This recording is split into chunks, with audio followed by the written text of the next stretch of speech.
Akosua Serwaa abipim Daddy Lumba issues no na uhwe arrival no ewo Prempeh the First International Airport wa na efede enika bra Facebook behwa de ebro bedru ye no omo akohia no nipa na etwa ho ahia no behwa de kakra o Facebook Nhyira 104.5 we Akosua Serwaa no ogina ka asoro no na oginchia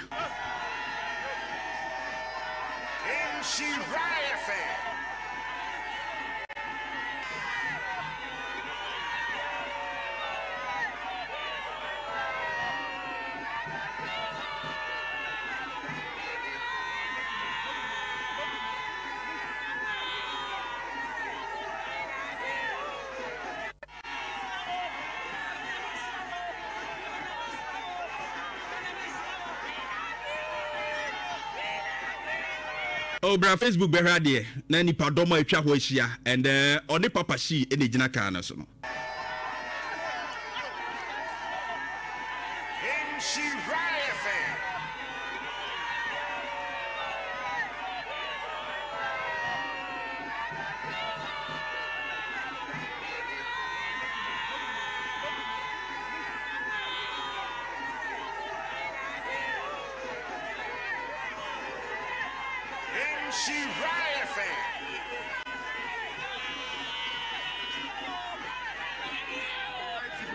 Enti maame Akosua Serwaa na at the airport na nipa atwahia ho a wono mo ebehia no na after that na me hu video bi na yenti asem ne kakra from this particular lady also a team legal wives no na o make call bi yenti na wi ade me wo kana maka.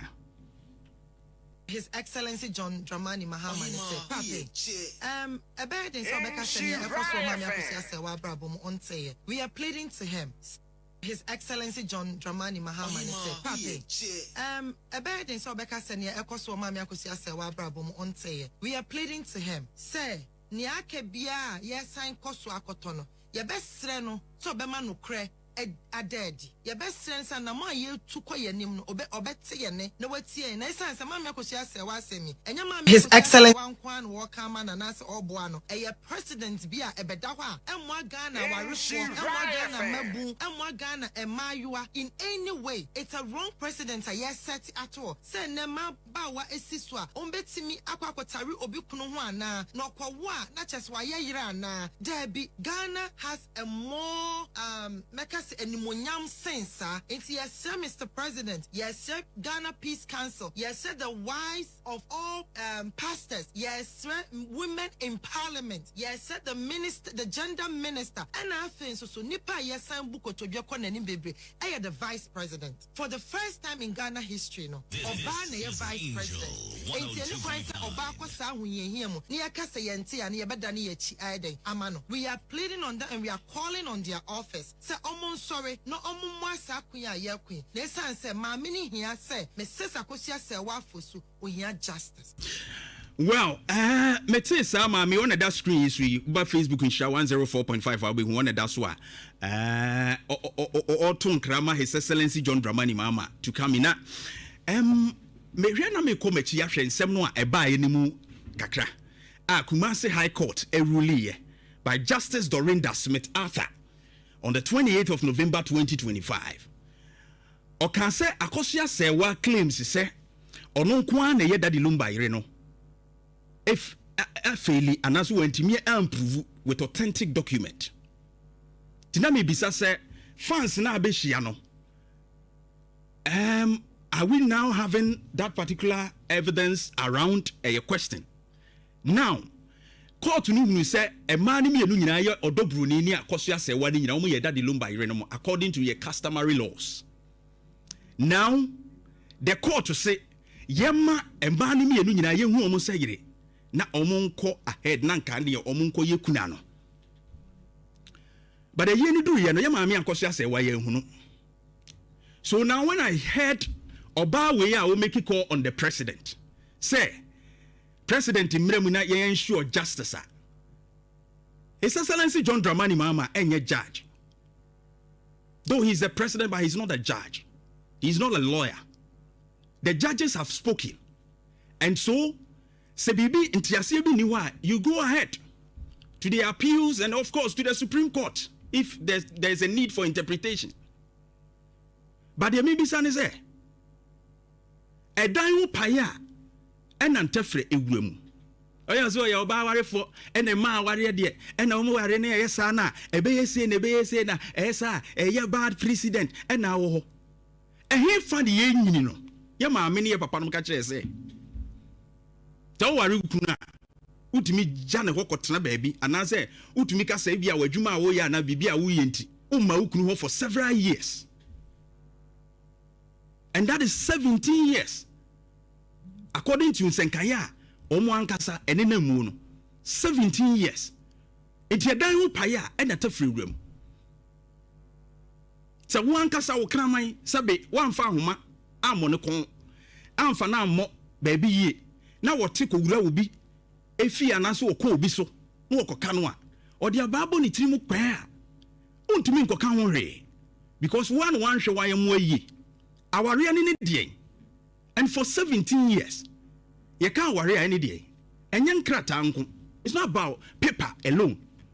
And we know our Ghana, and memory be brevidia dance if they are getting the chance to testify. Say, time on be share or ban on the benantino. And you different from time or then be call altar so and also be call sign call to krata no by news by answer. Because when you see when yakrata or no one or ga. But judge ni making emphatically say nyekrata anko na ma wareba. The law recognize customary marriage too. Enti dia kamia asumdue ene hia. Mama Akosua Serwaa, I know you are a very calm person. Umpe wo ho asem, oni wabusua nyina. But the money pa bonifuo bia jejefuo bi nyejew. Emma, untutu anamo bia, emfa wo edi wo ye beba, na emfa asumdue ma.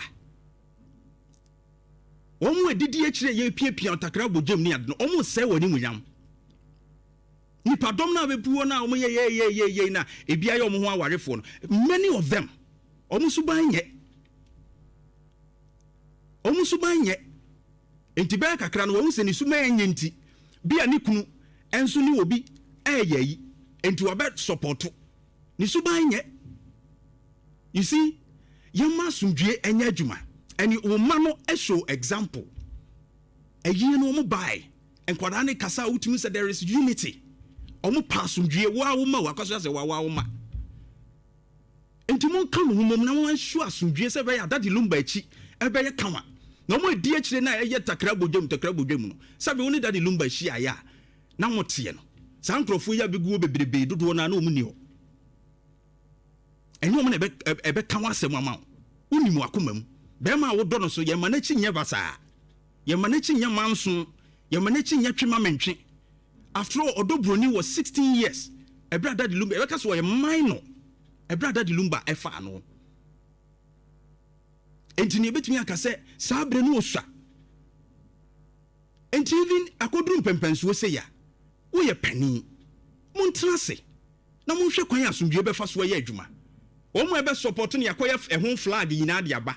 Ohwe bibia opija ya as a flag no mo dia by team legal wife or mo flag we nyina ekosi say it's just drama encourage asumdue ne hia se be mbeto to abusua ne yema no ma be konkan.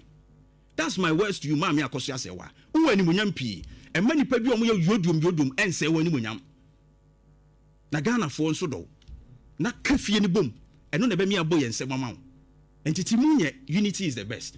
Nhyira 104.5 we eye jatuato ye be isi ane akodi nkomo ewo ahoma no so.